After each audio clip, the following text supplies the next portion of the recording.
When Vice President Kamala Harris arrived in Ghana on Sunday for the start of a week-long visit to Africa aimed at deepening U.S. relations amid global competition over the continent's future, she was greeted by schoolchildren, dancers and drummers. "We look forward to this trip as another expression of long-lasting relationship and friendship between people of United States inhabitants this continent," said Harris. Children cheered and waved Ghanaian and American flags as they disembarked after a night flight. She smiled broadly as she passed the dancers and placed her hand over her heart. "What an honor to be here in Ghana and on the African continent," Harris said. "I'm very excited about the future of Africa." She said she wanted to support economic growth, food security and welcomed the chance to witness firsthand the extraordinary innovation and creativity happening on this continent. Ghana is one of the continent's most stable democracies, but Harris comes to a time of serious challenges for the West African country. The United States hopes the trio will help America deepen its relationship with African countries. Its economy, which was among fastest-growing economies in the world before COVID-19 pandemic, is facing a debt crisis and rising inflation that has driven up cost of food and other necessities. Ghana, a country of 34 million people slightly smaller than Oregon, is also wary of threats from instability in the region.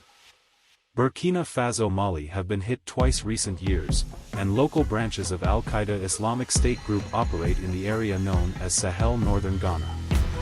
Thousands of people were killed and millions more displaced.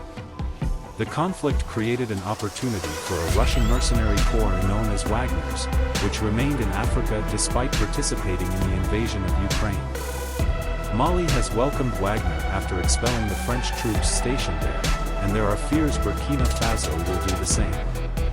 Economic and security issues will likely be discussed Monday when Harris meets with Ghanaian President Nana Akufo-Addo. They are also expected to hold a joint press conference.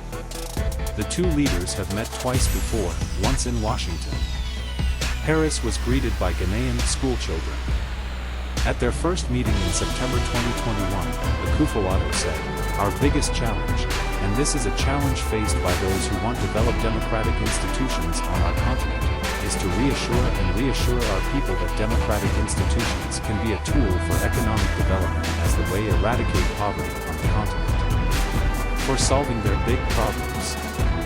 Harris is the most high-profile member of President Biden's administration to visit Africa this year. After Ghana, she plans to visit Tanzania and Zambia. He returns to Washington on April 2nd. The expanded reach aims to counter China's influence, which has become entrenched in recent years through infrastructure initiatives, lending and expanding telecommunications networks. For example, Ghana has reached a $2 billion deal with a Chinese company to develop roads and other projects in exchange for access to an important mineral for aluminum production. Most of Harris's activities in Ghana will focus on young people. The median age of the African population is 19. On Monday, she plans to visit a skate park and co-working space, a recording studio for local artists. Accompanying her on the trip, her husband, Doug Emhoff, will hold town hall meeting with players from a local television show and go to girls' basketball clinic. In the evening, they will attend a state banquet with the Ghanaian President and First Lady. On Tuesday, Harris will deliver a speech and visit the Cape Coast Fortress, where enslaved Africans were once loaded onto ships bound for America. Before leaving for Tanzania on Wednesday, Harris will meet with female entrepreneurs and Emhoff will tour a chocolate company founded by the two sisters. The company's name, 57 Chocolate, is a reference to when Ghana was independent. The Vice President will also visit Tanzania and Zambia. Cameron Hudson, an Africa expert at the Center for Strategic and International Studies, said Ghana is a bright spot in the region, but facing some very strong winds. He noted that south of country where capital Accra is located, predominantly Christians and Muslims in northern region are majority and there are fears that militants may expand their operations there. These terrorist groups are able to prey on existing fault lines in these societies, he said. Hudson said Ghanaian authorities were catching arms shipments and human smugglers. Sometimes there are outbursts of violence and the number of incidents has increased over the past year.